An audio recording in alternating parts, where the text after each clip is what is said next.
연내 북미 대화 재개 가능성이 점쳐지는 가운데 미국에서도 여러 목소들이 나오고 있습니다. 특히 오늘은 친 트럼프 매체로 꼽히는 폭스뉴스에서도 비관적인 전망을 내놨는데요. 그 배경과 이유에 대해서 분석해 보겠습니다. 정한범 국방대 안보정책학부 교수와 함께하겠습니다. 어서 오십시오. 안녕하세요.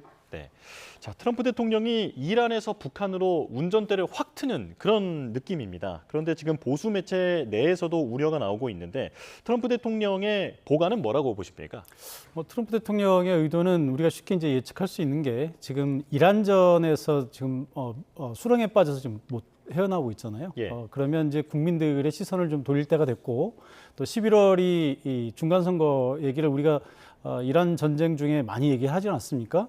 이제 11월 중간선거가 이제 2달여 앞으로 다가왔어요.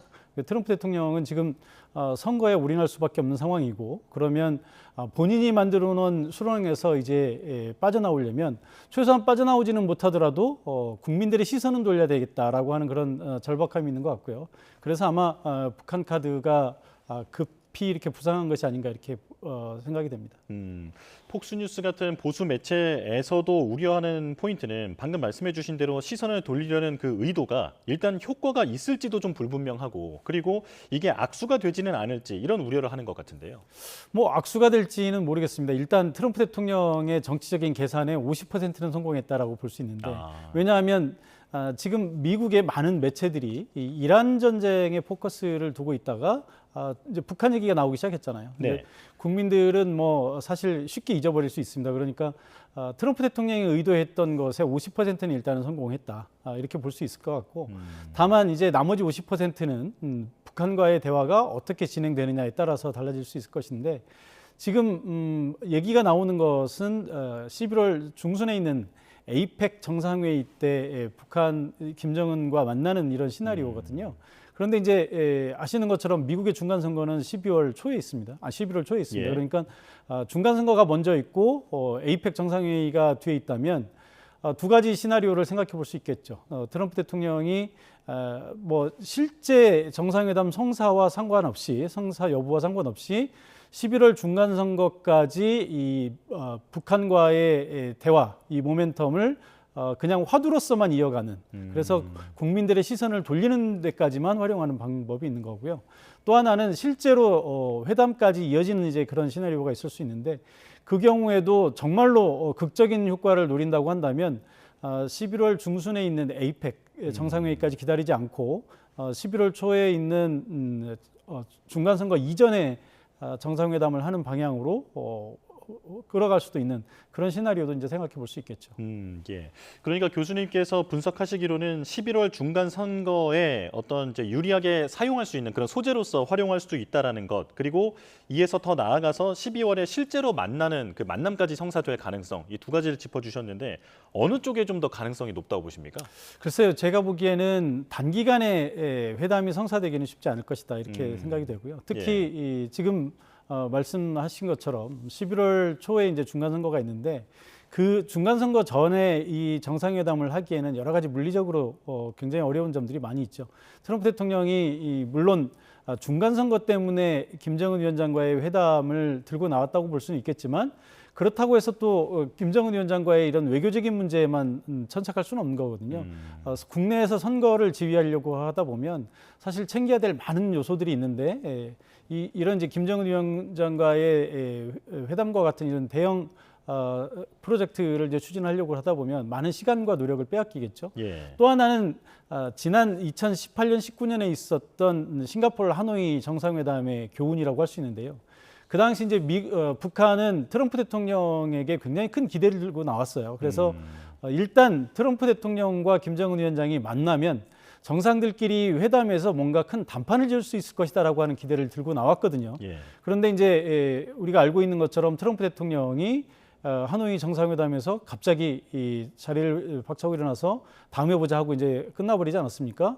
거기에 이제 김정은 위원장이 굉장히 이제 절망을 느꼈고 또 이제 굴욕을 느꼈죠. 그러니까 아마도 이번에는 정상회담을 하게 되면 사전에 어떤 준비가 충분히 이루어진 다음에야 북한이 나올 수 있을 것이다. 그러니까 지난번처럼 단순히 사진을 찍기 위해서 김정은 위원장이 움직이지는 않을 것이다. 이렇게 생각을 할 수 있을 것 같고요. 그렇게 본다면 단기간 내에 그러니까 중간선거 전에 정상회담이 이루어지기는 사실상 그렇게 쉽지는 않다.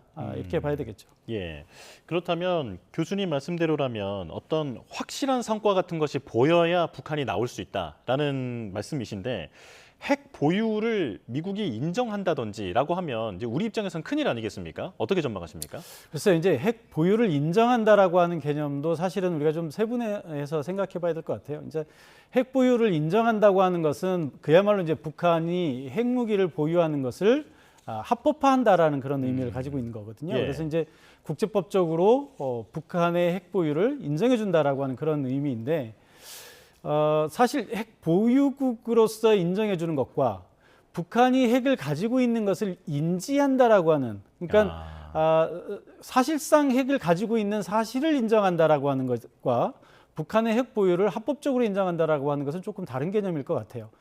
제가 보기에는 지금 단기간에 북한의 핵 보유를 합법적으로 인정하는 것은 트럼프 대통령으로서도 정치적인 부담이 클 뿐만 아니라 정치적으로 선택할 수 있는 선택지에서는 상당히 멀리 떨어져 있다 이렇게 보여지고요. 북한 입장에서도 만약에 그런 욕심을 낸다면 오히려 얻을 수 있는 것이 없을 것이다. 예. 그래서 뭐 이게 만약에 이제 북한이 이 핵 보유를 국제법적으로 인정받는 날이 올지는 모르겠습니다. 그 먼 훗날에. 그렇지만 북한 입장에서도 일단은 현재 가지고 있는 핵을 트럼프 대통령이 이제 뉴클리어 파워라는 표현을 썼지 않습니까? 예. 그러니까 현재 가지고 있는 것을 우리가 알고 있다. 현 상황에서 그것을 현실을 인정하고 협상하겠다. 이 부분까지를 우선적으로 얻는데 북한도 주력할 가능성이 있다. 이렇게 봐야 되겠죠. 예. 북한 입장에서는 그래도 과거에 비하면 좀 진일보한 상태다라고 받아들일 수도 있을 것 같은데요. 그런데 우리 입장에서 걱정되는 것은 이런 대화에 한국이 패싱되지 않을까라고 하는 점입니다. 이번에 북한도 보면 계속 북핵 관련된 얘기는 북한과 미국 간의 얘기다라고 강조를 하고 있고 트럼프 대통령은 이번에 UFS 훈련을 축소할 때도 우리나라와 전혀 협의가 없지 않았습니까? 한국 패싱에 대해서는 어떻게 보고 계십니까? 글쎄요, 뭐 두 가지 측면에서 볼 수 있을 것 같은데요. 일단 트럼프 대통령의 업무 스타일이에요. 뭐 잘 아시겠지만 트럼프 대통령은 굉장히 이제 독선적이고 독단적인 업무 스타일을 가지고 있고 예. 그것이 또 트럼프 대통령이 가지고 있는 일각에서는 매력으로 보이는 것이고요. 또 트럼프 대통령의 추진력, 리더십의 원천이기도 합니다. 그러니까 그 양면성이 있는 것이고요. 트럼프 대통령이 이런 방식으로 일을 하고 있는 것은 온 세상이 다 아는 것인데 예. 마치 우리나라만 패싱한 것처럼 그렇게 얘기하는 것은 본말이 전도된 것이다. 이렇게 생각이 되고요. 뭐 이건 뭐 이번 사건 그 한미 연합훈련 축소와 관련해서도 다 아시고 계시겠지만 이것은 우리나라만 패싱한 것이 아니라 미국의 장관들 예. 뿐만 아니라 미국의 군부의 사령관들도 다 패싱한 거거든요. 그러니까 트럼프 대통령이 혼자서 결정하고 바로 통보했다라고 하는 의미에서 뭐 패싱이라고 할 수 있겠지만 그것이 꼭 한국을 의식해서 패싱한 것은 아니다 이렇게 보여지고요. 예. 또 하나는 이번에 이제 그 북미 대화가 이루어지는 과정에서 이재명 대통령이 이미 트럼프 대통령과의 첫 만남에서 얘기하지 않았습니까? 이건 미국이 피스메이커고 우리는 페이스메이커다. 예. 그러니까 이런 상황을 충분히 예측을 했고요. 2018년, 2019년 북미 정상회담 추진 과정에서 우리가 가졌던 한계 그리고 북미 대화의 한계를 알고 있었기 때문에 그리고 그 여파를 알고 있었기 때문에 이런 상황이 올 것을 이제 예측하고 있었죠. 그래서 우리가 패싱 당하느냐 안 하냐에 관심을 가지기보다는 실질적으로 북미 관계가 개선이 되고 북한 핵을 여기서 중단시키는 그러니까 현 단계에서 더 이상 북한 핵이 고도화되지 않도록 하는데 초점을 두겠다라고 하는 것이 우리 정부 입장이기도 하고요. 그렇기 때문에 패싱 논란에 포커스를 두는 것은 어찌 보면 뭐 그다지 중요한 문제는 아니다 이렇게 생각이 됩니다. 예. 그러니까 어떤 예측보다는 대응에 집중하는 게 지금 우리 입장에서는 현실적인 상황이다라는 말씀이신데요. 그 말씀하신 그 훈련 축소 있잖아요. 아무도 몰랐다고 하는데 북한도 몰랐을까요? 북한 당연히 몰랐겠죠. 그러니까 지금 이제 물론 이제 뭐 트럼프 대통령이 이 북한에게 먼저 통보를 했다는 이런 시나리오를 생각해 볼 수 있습니다만 예. 제가 보기에 그렇게까지는 하지 않았을 것으로 생각이 되고요. 다만 이제 이런 것은 있었습니다. 지난해 그리고 이제 몇 년간 북한이 이 한국과 미국과 완전히 이제 대화를 닫고 있었는데 올 초에 미국이 보내는 메시지를 수신했다라고 하는 얘기를 제가 들은 적이 있어요. 그러니까 예. 그 전에는 수신조차 하지 않았는데 수신은 했다. 다만 답은 없었다라는 얘기를 들었거든요. 그런데 이제 최근에 트럼프 대통령이 기자들과의 관담에서 얘기를 하는 걸 보면 북한이 대답이 없는데라고 기자들이 물으니까 그것을 어떻게 확신하느냐 이렇게 반문하지 않았습니까? 그러니까 이제 그 얘기는 북한으로부터 어떤 응답을 받았다.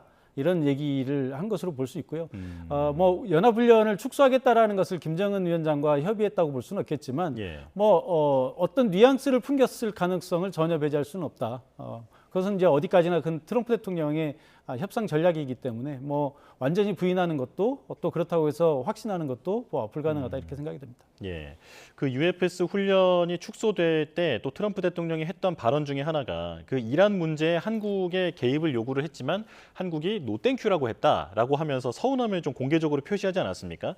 그러고 나서 이 훈련이 축소되다 보니까 한미 동맹에 어떤 균열이 있는 것 아니냐라고 하는 그런 지적들도 있었는데 이런 가운데 마이크 펜스 전 부통령이 한국산 방공 미사일을 우크라이나나 중동에 우회 배치하자라는 주장을 이제 제안을 했습니다. 이런 부분이 어떤 돌파구가 될 수 있을까요?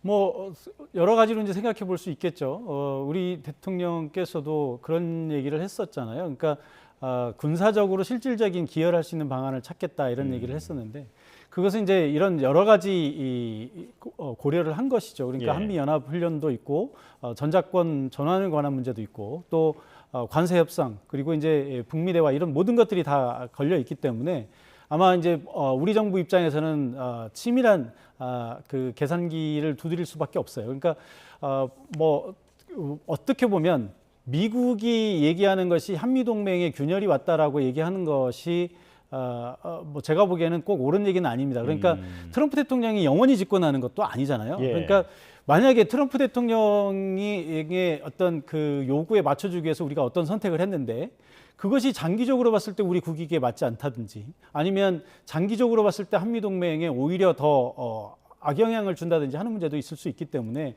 너무 단기간에 트럼프 대통령이 요구하는 것을 다 들어줄 수도 없는 문제고 그러니까 그것이 이제 이란 문제 같은 거 아니겠습니까? 만약에 이란에 우리가 파병을 했다든지 이런 문제가 발생했을 때 당장은 트럼프 대통령으로부터 칭찬을 받을 수 있을지 모르겠으나 그것이 나중에 우리의 어떤 그 에너지 자원 확보라든지 이런 데 큰 부담이 될 수도 있는 거고요. 예.